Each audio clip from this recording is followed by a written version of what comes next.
ഇനി അടുത്തതായി നമുക്ക് സാൻഡ്രയുടെ സ്റ്റാൻഡപ്പ് പെർഫോമൻസ് കാണാം. Over to her performance.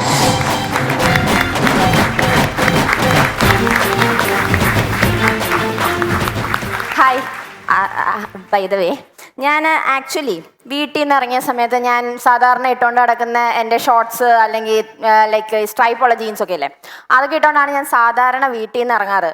അപ്പോൾ ഇന്ന് രാവിലെ ഞാൻ വീട്ടിൽ നിന്ന് ഇറങ്ങിയപ്പോൾ അമ്മ എൻ്റെ അടുത്ത് പറഞ്ഞു, എടാ മോനെ, എന്തായാലും നീ ഒരു 4 ആൾ കാണുന്ന പരിപാടിക്കൊക്കെ പോകുന്നതല്ലേ, നീ ഒരു സാരിയൊക്കെ എടുത്തുകൊണ്ടൊക്കെ പോവാ, എന്തായാലും ആരെങ്കിലുമൊക്കെ കാണുന്നതിൽ വല്ല കല്യാണാലോചനയൊക്കെ വന്നാൽ നമുക്ക് നിന്നെ അങ്ങ് കെട്ടിച്ചും വിടാമല്ലോ എന്നൊക്കെ പറഞ്ഞപ്പോൾ ഞാനാണെങ്കിൽ മനസ്സോടെ സാരി എടുക്കാമെന്ന് തീരുമാനിച്ചു. അപ്പോൾ ആക്ച്വലി എനിക്ക് കുറേ സാരി കളക്ഷൻസ് ഉണ്ട്. പക്ഷേ ഇതെന്താണ് പ്രശ്നമെന്ന് വെച്ചാൽ സാരി എടുക്കാൻ വേണ്ടി നോക്കിയപ്പോൾ പാവാട കണ്ടില്ല. അപ്പോൾ ഞാൻ നൈസായിട്ട് എന്ത് ചെയ്തു, കയ്യിൽ കിട്ടിയ ഒരു പാൻറ് എടുത്തിട്ട് ഞാൻ ഇട്ടു. അതിൻ്റെ മണ്ടയ്ക്കാണ് ഞാൻ ഈ സാരി എടുത്തേക്കുന്നത്. ഇതെങ്ങാണ്ട് ഉരിഞ്ഞു പോയാലും നിങ്ങളൊന്നും വിചാരിക്കരുത്, അടിയിൽ പാൻറ്റുണ്ട് ആരും. അപ്പോൾ ഞാൻ പറഞ്ഞു വന്നത്, ഹായ്, ഹലോ, നമസ്കാരം, ഞാൻ സാൻഡി. ഞാൻ വീട്ടിലെ വാഴ, അമ്മയുടെ വാവ. അപ്പോൾ എന്താണെന്ന് വെച്ചാൽ അമ്മയുടെ വാവ എന്ന് പറയുമ്പോൾ അമ്മ എന്താ പറയുക, കല്യാണം കഴിഞ്ഞ് ഒരു 2 വർഷമായപ്പോഴത്തേക്ക് എൻ്റെ മൂത്ത ചേച്ചി, അത് കഴിഞ്ഞ് 1 വർഷം കഴിഞ്ഞപ്പോൾ എൻ്റെ ഇളയ ചേച്ചി, അത് കഴിഞ്ഞൊരു 10 വർഷം കഴിഞ്ഞിട്ടാണ് എൻ്റെ എൻട്രി, ദ ഗ്രാൻഡ് എൻട്രി. അപ്പോൾ എന്താ പറ്റിയെന്ന് വെച്ചാൽ അമ്മയ്ക്ക് അത്രയും നാൾ കഴിഞ്ഞിട്ട് കിട്ടിയ കുട്ടിയാണല്ലോ, അപ്പോൾ അതിൻ്റെ ഒരു സ്നേഹവും കരുതലും എല്ലാം എനിക്കുണ്ട്. അപ്പോൾ ആ സംഭവം ഉള്ളതുകൊണ്ട് അപ്പോൾ ആർക്കാണ് ഏറ്റവും കൂടുതൽ കിട്ടാറ്, ആരാണ് ഏറ്റവും കൂടുതൽ ഏറിപ്പോവാറ്? ഞാനാണ് ഏറ്റവും കൂടുതൽ ഏറിപ്പോവാറ്. അപ്പോൾ ദാറ്റ് ഈസ് ദ വാഴ കഥ. വീട്ടിൽ അങ്ങനെയാണ് ഞാൻ. അപ്പോൾ എന്താ പറയുക, ആക്ച്വലി വീട്ടിൽ ഈ നല്ല രീതിയിൽ പഠിച്ച് പിന്നെ ജോലി കിട്ടാതിരിക്കുന്ന യുവജനങ്ങളെ എന്തുകൊണ്ട് വാഴ എന്ന് സംബോധിക്കുന്നു, പറയുന്നു എന്നുള്ള കാര്യം എനിക്ക് ഇതുവരെ മനസ്സിലായിട്ടില്ല. കാര്യം വാഴയുടെ കുറേ ഗുണങ്ങളുണ്ടല്ലോ. എനിക്ക് എന്ന് പറയുമ്പോൾ അതിൻ്റെ പിണ്ടി എടുത്ത് വേണമെങ്കിൽ നമുക്ക് തോരൻ വെക്കാം, അതിൻ്റെ ഇല എടുത്ത് വേണമെങ്കിൽ നമുക്ക് സദ്യ ഉണ്ണാം, അങ്ങനെ പലതും നമുക്ക് ചെയ്യാൻ പറ്റും. പക്ഷെ പറഞ്ഞിട്ട് കാര്യമില്ല, ആ ഒരു പ്ലാന്റിനെ നമ്മൾ അങ്ങ് എന്താ പറയുക, നീ ഒന്നിനും കൊള്ളത്തില്ല എന്നുള്ള രീതിയിൽ അങ്ങ് ആക്കി വെച്ചിരിക്കുകയാണ്. എന്തിനാണോ എന്താ പാവം ആ ഒരു പ്ലാന്റ്. കുറച്ച് നാൾ കഴിഞ്ഞ് ഞാൻ +2 ഒക്കെ പാസ്സായി ഇങ്ങനെ ഇരിക്കുന്ന ഒരു ടൈമാണ്. അപ്പോൾ ആ ടൈമിൽ ഞാനാണെങ്കിൽ നൈസായിട്ട് ഈ എന്താ പറയുക, ആ ടൈമിൽ 2020 ആണ് കേട്ടോ, കൊറോണയുടെ ടൈമാണ്. അപ്പോൾ ഞാൻ ഈ ഒരു യൂട്യൂബ് ചാനൽ തുടങ്ങി. യൂട്യൂബ് ചാനൽ സ്റ്റാർട്ട് ചെയ്ത് ഫസ്റ്റ് വീഡിയോ ഒക്കെ ഇട്ടു കേട്ടോ, 18 സബ്സ്ക്രൈബേഴ്സും കിട്ടി. അപ്പോൾ പിന്നെ ഞാനിങ്ങനെ ആലോചിച്ചുകൊണ്ടിരിക്കുന്നു, എന്താണ് ഞാൻ അടുത്ത കണ്ടന്റ് ഇടുക എന്നൊക്കെ ഇങ്ങനെ വിചാരിച്ചുകൊണ്ടിരുന്ന സമയത്ത് ഞാൻ ആക്ച്വലി ഇപ്പോൾ അത് ട്രെൻഡാണ് കേട്ടോ, പക്ഷെ അന്ന് ഞാനൊരു വീഡിയോ ഉണ്ട് ഫ്രണ്ടിൻ്റെ മസനഗുഡി വഴി ഊട്ടിക്കൊരു യാത്ര. അത് വല്ലാത്തൊരു എക്സ്പീരിയൻസ് ആണ്.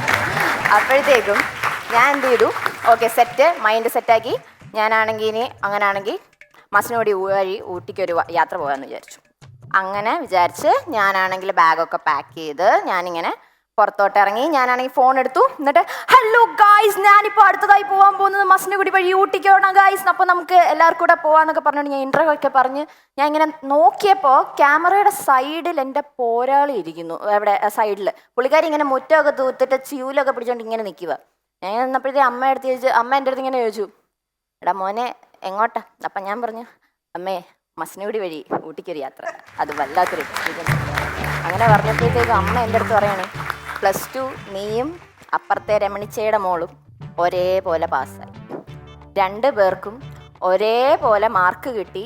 2 പേരും ഇങ്ങനെ വീട്ടിൽ ഇരിക്കുന്ന സമയത്ത് അവള് നീറ്റ് എഴുതാൻ പോയി, അവൾക്ക് മാർക്ക് കിട്ടി, അവൾക്ക് റാങ്ക് കിട്ടി, അവളുടെ ഫ്ലെക്സ് വീടിൻ്റെ വെളിയിലും വെച്ച് അവൾ കോളേജിലും പോയി.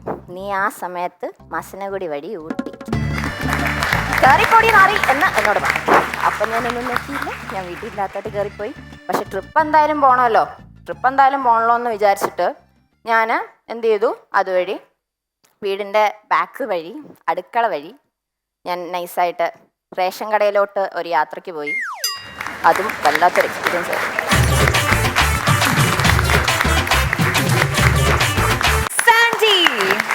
സാൻഡി ശരിക്കും വീട്ടിലെ 3ാമത്തെ കുട്ടിയാണോ?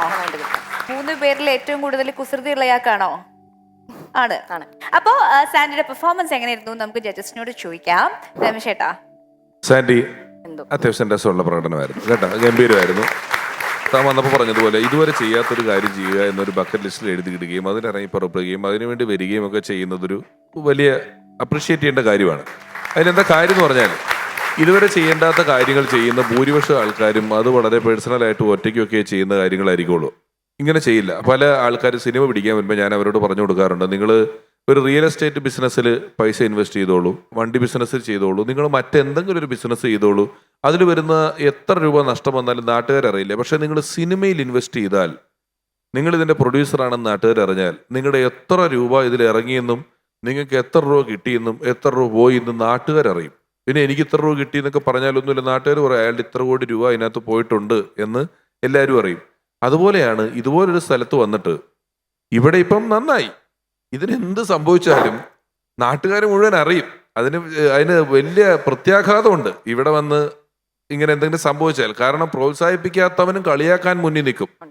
തന്നെ ആ റിസ്ക് വളരെ ഭംഗിയായിട്ട് തരണം ചെയ്തു എന്നുള്ളത് ഭയങ്കര രസമായിട്ട് തോന്നി. പിന്നെ എനിക്ക് ഈ ഇത്തരം ചില കാര്യങ്ങൾ ചെയ്യുമ്പോൾ ഈ തൻ്റെ മുടി ഇങ്ങനെ ആക്കുന്നതിൻ്റെ എണ്ണം വളരെ കൂടുതലായിരുന്നു. താൻ ഇപ്പം അത് ചെയ്തുമില്ല. ഞാൻ ഈ പറഞ്ഞു തുടങ്ങിയപ്പോൾ തൊട്ട് തീരുന്നവരെ അത് ചെയ്തുമില്ല. പെർഫോമൻസ് സമയത്ത് അത് ഒരുപാട് തവണ ചെയ്യുകയും ചെയ്തു. ചില ഡിസ്ട്രാക്ഷൻസിൻ്റെ അളവ് കൂടുമ്പോൾ നമുക്കത് ഇതിങ്ങനെ സ്ഥിരമായിട്ട് ഇത് ചെയ്തുകൊണ്ടിരിക്കുമ്പം എന്താണ് അങ്ങനെ ചെയ്യുന്നതെന്ന് തോന്നി, അത് വേണമെന്ന് ക്ലിപ്പ് ചെയ്ത് വെക്കായിരുന്നു എന്ന് എനിക്ക് തോന്നി. അല്ലെങ്കിൽ അതിൽ താൻ ബോധർ ചെയ്യരുതായിരുന്നു. ആദ്യമായിട്ട് ചെയ്യുന്ന ഒരാളെന്നുള്ള നിലയിൽ നല്ല പ്രകടനമായിരുന്നു കേട്ടോ. സാൻഡി, ഫസ്റ്റ് ടൈം പെർഫോമൻസ് തകർത്തു. നല്ല നല്ല എനർജി ആയിരുന്നു. മോർ ഓവർ എനിക്ക് പറയാൻ ആഗ്രഹം, ഒരു അച്ചടിയിലൂടെ പോയിട്ടില്ല. വളരെ നാച്ചുറലായിട്ട് നമ്മുടെ വീടിൻ്റെ അടുത്തുള്ള ഒരാൾ വന്നിട്ട് കഥ പറഞ്ഞു തരുന്ന പോലെ വിശേഷങ്ങളെല്ലാം പറഞ്ഞു. അതൊരു പ്ലസ് പോയിന്റ് ആണ് കേട്ടോ സാൻഡിയുടെ. അതിനെ കുറച്ചും കൂടി എൻഹാൻസ് ചെയ്താൽ അടിപൊളിയായിരിക്കും. വീട്ടിൽ വാവാന്നാ വിളിക്കണേ? എന്നെ ആയിരുന്നു. ഇപ്പൊ വിളിക്കില്ല വാവാന്ന്? അങ്ങനെയൊന്നും വിളിക്കില്ല. ഇപ്പൊ വേറെ പലതുമാണ് വിളിക്കുക. സ്നേഹം കൂടുമ്പോ അങ്ങനെ ഒരു പേരൊക്കെ ഉണ്ടായിരുന്നു. ഇപ്പൊ അത് കഴിഞ്ഞ് കുറച്ച് കഴിയുമ്പോ നമ്മുടെ ഈ തല്ലുള്ളിത്തരങ്ങളൊക്കെ കാണുമ്പോ വേറെ പേരുകൾ വിളിക്കും. എന്തുകൊണ്ടായിരിക്കും വാഴാന്ന് ഉള്ള ഒരു ജനറൽ ടേം? അറിയോ? ശരിക്കും അറിയോ? കാരണം താത്തയ്ക്ക് അറിയോ? എനിക്കറിയാം. എന്താ ഇങ്ങനെ ഒരു ഉപകാരം ഇല്ലാത്ത ആൾക്കാരെയാണോ ഇങ്ങനെ? വാഴ കൊണ്ട് എന്തോരം ഉപകാരം, വെറുതെ പറഞ്ഞ വാഴ കൊണ്ട് എന്തോരം ഉപകാരമുള്ള. വാഴയിൽ നിന്ന് നമുക്ക് പഴം കിട്ടും, അതുപോലെ കുടപ്പം കിട്ടും, പിണ്ടി കിട്ടും. അത് ഉപകാരം ഉള്ളത് കൊണ്ടാണ് ഈ വീട്ടിലെ വാഴ ആയിന്ന് പറയുന്നത് ഒരു പ്രയോഗം മാറി വന്നതാ. അതായത് വാഴ വെക്കാമായിരുന്നു, നിനക്കൊക്കെ പകരം ഒരു വാഴ വെക്കാമായിരുന്നു എന്ന് പറഞ്ഞാൽ ആ വാഴയെ നീ ഉപകാരങ്ങളെല്ലാം കിട്ടുമായിരുന്നു. അതാണ് അങ്ങനെ പ്രയോഗിച്ചുകൊണ്ടിരുന്നതാണ്. നിനക്ക് പകരം ഒരു വാഴ വെച്ചിരുന്നെങ്കിൽ അത്രയെങ്കിലും ഗുണം കിട്ടിയേനെ എന്ന് പറയുന്നത് വാഴയായിട്ട് തെങ്ങ് വെക്കണമല്ലോ. അത് റിവേഴ്സ് ആയി പോയതാണ് വീട്ടിലെ വാഴ എന്ന് പറയുന്നത്. അപ്പൊ കുഴപ്പമില്ല. വാഴ വെക്കുന്നതിന് പകരം വാഴ വെക്കുന്നതിന് പകരം ഉണ്ടായ കുഞ്ഞ്, അതാണ് വാഴ. റിവേഴ്സ് ആണ്. അപ്പൊ അതുപോലെ എല്ലാ ഗുണഗണങ്ങളും ഇനിയും ലഭിക്കട്ടെ. അടിപൊളിയായിട്ട് പെർഫോം ചെയ്യാൻ പറ്റട്ടെ. ഇനി ഇവിടെ വരണം കേട്ടോ. ഇതൊരു ഫസ്റ്റ് ടൈം എക്സ്പീരിയൻസ് ആണെങ്കിലും definitely you can improve a lot. Pishu നേരത്തെ പറഞ്ഞില്ലേ, റിസ്ക് എടുത്തിട്ട് വന്നു. ഇതിൽ ഒരുപാട് റിസ്ക് ഉണ്ട്, പിഷു നേരത്തെ സൂചിപ്പിച്ചതുപോലെ. അപ്പൊ ഇനി റിസ്കുകൾ എടുത്ത് എല്ലാവരുടെയും നല്ല അഭിപ്രായങ്ങൾ ഇനിയും വാങ്ങിച്ചുകൊണ്ട് ഇവിടുന്ന് പോണം. Sandy, congratulation. ഈ വാഴയുടെ കാര്യം പറഞ്ഞ പോലെ എനിക്ക് തോന്നുന്ന ഒരു കാര്യമാണ് മനുഷ്യനെ പട്ടിന്ന് ചീത്ത വിളിക്കുന്നത്. നീ ഇവിടെ പട്ടി എന്നൊക്കെ പറയുമല്ലോ. അയ്യോ, പട്ടിയെ പോലെ ഒരു സെൽഫ് ചിന്തയില്ലാത്ത നിരുപാധികം സ്നേഹിക്കുന്ന ഇത്രയും കണക്റ്റഡ് ആകുന്ന ഒരു ജീവി വേറെ ഇല്ല. ഇനി തെരുവ് നായ്ക്കളോ അത് ഇതൊക്കെ അടിക്കും, അതിപ്പോ മനുഷ്യരും നമ്മൾ ഉപദ്രവിക്കാറുണ്ട്, അത് നോക്കാൻ പറ്റില്ല. അല്ലാതെ ഇത്രയും സ്നേഹം കാണിക്കുന്ന, കണ്ടിന്യൂസ് ആയിട്ട് സ്നേഹം കാണിക്കുന്ന ഒരു ജീവി ഇല്ലെങ്കിലും ആൾക്കാർ ചീത്ത വിളിക്കുമ്പോൾ പട്ടീനെ വിളിക്കും. എനിക്കതൊരു വലിയ പ്രതിഷേധമുണ്ട്. എനിക്കുണ്ട് പ്രതിഷേധം. എനിക്കുണ്ട്. അല്ല, ഞാൻ പറയണത് ഈ ചൈനീസ് റെസ്റ്റോറൻറ്റിൽ ചെന്നപ്പോഴേ, താത്ത അങ്ങനെ ഒരുപാട് രാജ്യങ്ങളിലൊക്കെ പോകണ്ടല്ലോ. അപ്പൊ അങ്ങനെ ചൈനീസ് റെസ്റ്റോറൻറ്റ് ചെന്നപ്പോ അവിടെ ഈ പട്ടിയിറച്ചിയുടെ മെനു വന്നപ്പോ അതിന്റെ അടിയിൽ എഴുതിയൊക്കെയാണ്, ഈ സാധനം കഴിച്ചു കഴിഞ്ഞാൽ മുതലാളിമാരുടെ കീഴിൽ അച്ചടക്കത്തോടു കൂടി സ്നേഹത്തോടെ ഇരുന്ന് ജോലി ചെയ്യുന്നു. താത്ത എന്നിട്ട് കഴിച്ചോ? ഞാൻ കഴിച്ചു. പിന്നെ നമുക്ക് എന്ത് വേണമെങ്കിലും നമ്മൾ കഴിക്കും. കല്യാണം വരെ നമ്മൾ കഴിച്ചു. പിന്നെയാണ്. ശരി, അപ്പോ Sandy, good luck. First attempt അടിപൊളിയായിരുന്നു.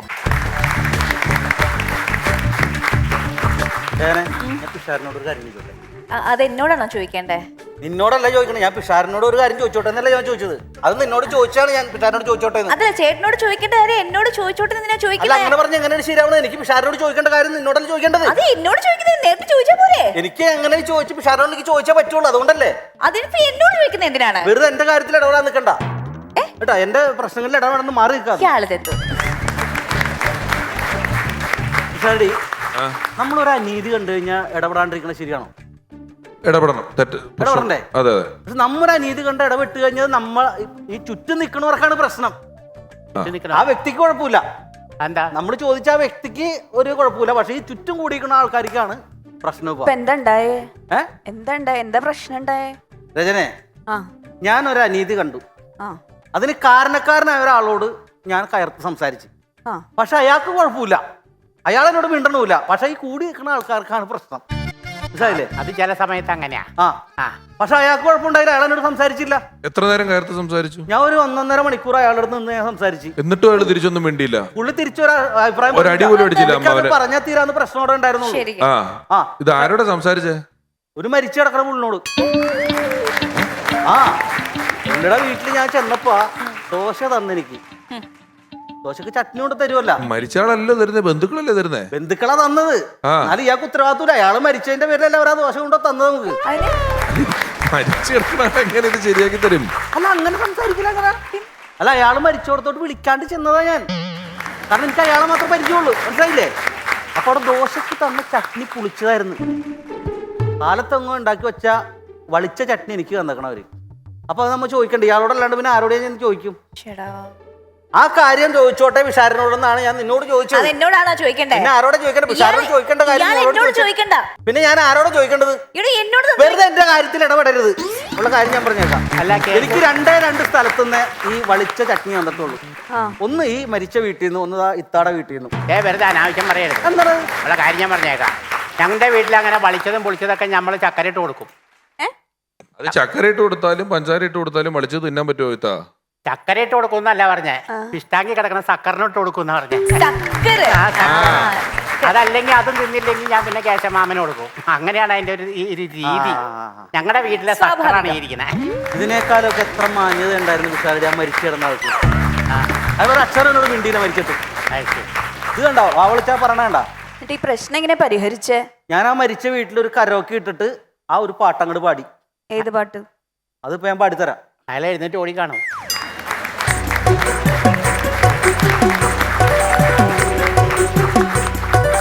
അരച്ച ചമ്മന്തി എടുത്തു വെച്ചപ്പ വളിച്ചു പോയളിയ.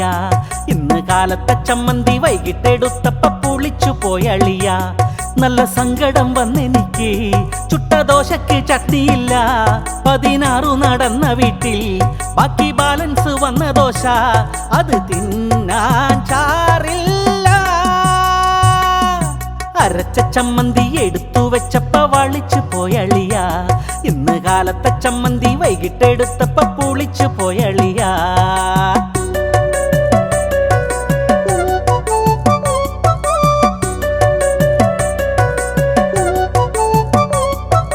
തേങ്ങെട് പിന്നെ ചെരവെട് തെങ്ങ മുളകും കൂട്ടി അരക്ക്.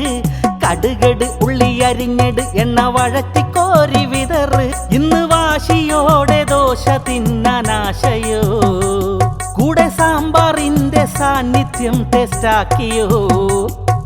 പപ്പടമപ്പുറമുണ്ടേലും ദോശയ്ക്ക് മാറ്റണതേറെ. അച്ഛനും കൊച്ചനും സന്തോഷം, ദോശ തിന്നാനുള്ളൊരാശ. രമേശ ദോശ. അരച്ച ചമ്മന്തി എടുത്തു വെച്ചപ്പ വളിച്ചു പോയളിയ. ഇന്ന് കാലത്തെ ചമ്മന്തി വൈകിട്ടെടുത്തപ്പ പുളിച്ചു പോയളിയ.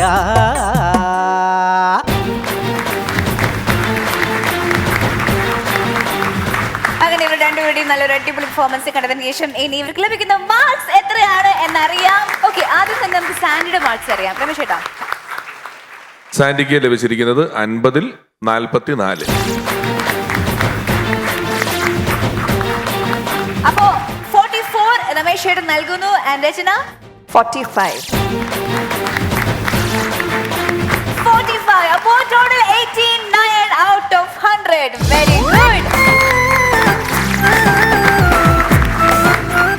സാൻഡിക്ക് 89 മാർക്സ് ആണ് ലഭിച്ചിരിക്കുന്നത് 100-ല്. 90 or 90 above ആയിരുന്നെങ്കിൽ തീർച്ചയായിട്ടും ഗോൾഡൻ എൻട്രി ലഭിക്കുമായിരുന്നു. But this is okay. നമുക്ക് അടുത്തൊരു പെർഫോമൻസ് വേണ്ടി ചെറിയൊരു ഓഡിഷൻ കൂടി അറ്റൻഡ് ചെയ്യേണ്ടി വരും. Okay, looking forward to that. എന്താ പറയാ, വരും തീർച്ചയായിട്ടും. That is the spirit.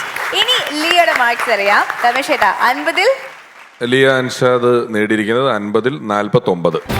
49 out of 50. അടിപൊളി. Okay Rachana Leah, for your beautiful script, 49. 49. Oh, super. 98 out of 100. So വീണ്ടും 2 തവണ ഗോൾഡൻ എൻട്രി ലഭിച്ചിരിക്കുന്നു. Great going. Once upon a time season 4 മത്സരാർത്ഥികളെ കാത്തിരിക്കുന്നത് പറക്കാട് ജുവൽസ് നൽകുന്ന ക്യാഷ് പ്രൈസ്.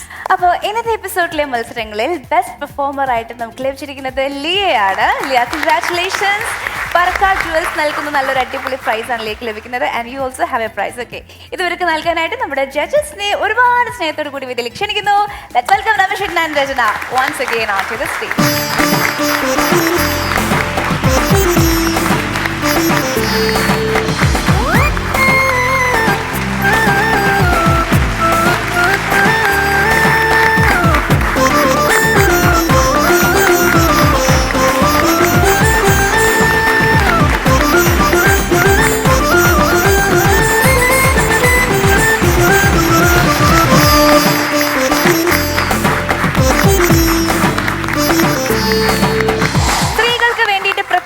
തയ്യാറാക്കിയിട്ടുള്ള നമ്മുടെ funs upon a time season 4-ൽ നിങ്ങൾ പങ്കെടുക്കുവാൻ താല്പര്യപ്പെടുന്നുണ്ടെങ്കിൽ funsuponatime@gmail.com-ലേക്ക് നിങ്ങളുടെ ഡീറ്റെയിൽസ് മെയിൽ ചെയ്യുക.